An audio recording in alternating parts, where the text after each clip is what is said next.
Okay, this lesson for our Koine Project Class is the correct message concerning justification, and we can all notice that it's neither a Calvinistic or the construct Calvinism's version of justification, nor is it Jake Arminius or Arminian's version of it. And we'll just look at the Bible and carefully notice a few things. I took all of the occurrences of faithfulness in Galatians. I have 5 pages. There's no room at all for all of this. So we'll look at just a few of the texts. Galatians 1:23, it says that Paul was introducing and speaking of himself as the one who was once persecuting. He is now correctly announcing the faithfulness that's of Christ, of course, and we'll see that in just a moment.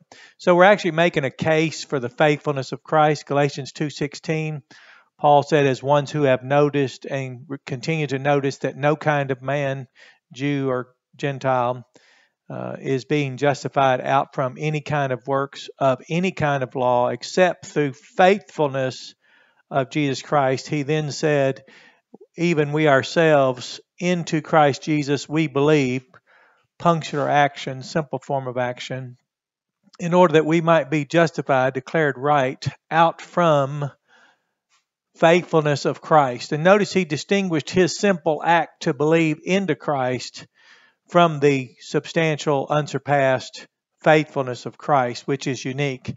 Faithfulness of Christ is the definition of the righteousness of God, and because of the faithfulness of Christ, the righteousness of God could be made manifest and was manifested.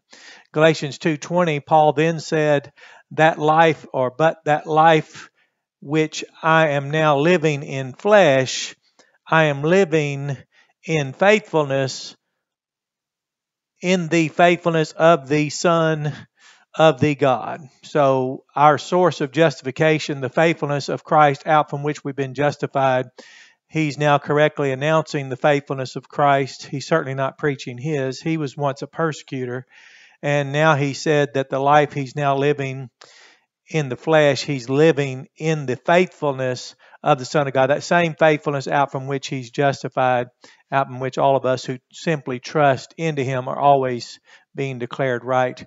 And he's correctly announcing. Galatians 3:2 and 5, it says, out from hearing of faithfulness of Christ. That's the announcement of the one who would come and fulfill all the law, fulfill all righteousness. And he did it with all of his heart, soul, mind, body, and strength. No one else has ever done that. No one else could do that. No one else would do it. No one else was chosen to do it. It's exclusively all about Christ and his faithfulness. Galatians 3:8, out from faithfulness of Christ is justifying the nation. So the God is justifying the nations out from faithfulness of Christ. Notice that. And that would be very consistent with Galatians 2:16. Now this is interesting. I'll end on this one. Galatians 3:11, if we worded it out in the order in which it appeared, we can write this: justified. That's also an adjective, right? This is an adjective, just one, usually translated just one. So we'll say justified. Yeah, let me check. There's a definite article there. May have omitted that. Yeah, there is. Sorry about that. Definite article. So there it is. So the justified out from, there's ek right there, faithfulness. And of course, that's of Christ. Paul's already established that well in the letter. Of Christ. Yeah, there we go. So the justified out from faithfulness of Christ man will live. Notice that. Will live. There we go. That's the future form of Zoe. Will live. So future. So the justified out from faithfulness of Christ man will live. And that's why this is unsurpassed as far as the correct message concerning justification, the correct gospel concerning justification. How do we stand right before God? Well, it's out from the faithfulness of Jesus Christ.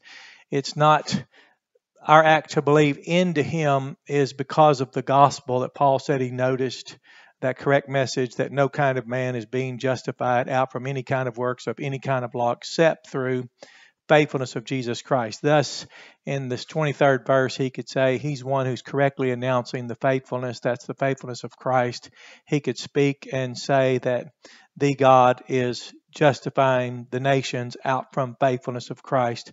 That's the good news, because there is no faithfulness of our own that would be acceptable before God in any way to add to our standing or achieve our standing.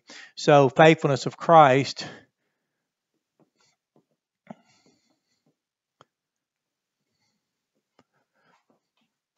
is the 100%. Our faithfulness doesn't count toward our standing before God, our justification. Even Paul said here that the life that he is now living in the flesh, he is living in the faithfulness of the Son of God. So that's our source of justification, is our source of life. And of course, this text, Galatians 3:11, the justified out from faithfulness of Christ man will live. So that's 100% assurance. You've trusted into Jesus Christ. There's no conditions that would alter, nor any condition on us as far as our faithfulness. There's a lot of discussion out there. I had no idea that people would add so many conditions, except it's an error of, or it's a misunderstanding or an ignorance of the faithfulness of Christ as the source out from which we're declared right and stand just before God. So go through take your blue letter Bible, look up this number, G4102, look at the occurrences in Galatians, and go in and understand that speaking of the faithfulness of Christ. And you'll notice quite an exuberant joy, if you will, even the fruit of the Spirit. That's joy of Christ, love of Christ, joy of Christ. His joy was to do his Father's will. Peace of Christ, the long-suffering of Christ, the gentleness of Christ, the goodness of Christ, the meekness of Christ, the temperance of Christ, and of course the faithfulness of Christ. All that is in the ecclesia, for example. They are given to his people, and we enjoy all of that which is given to us by his Spirit. So you have a blessed day and enjoy this lesson.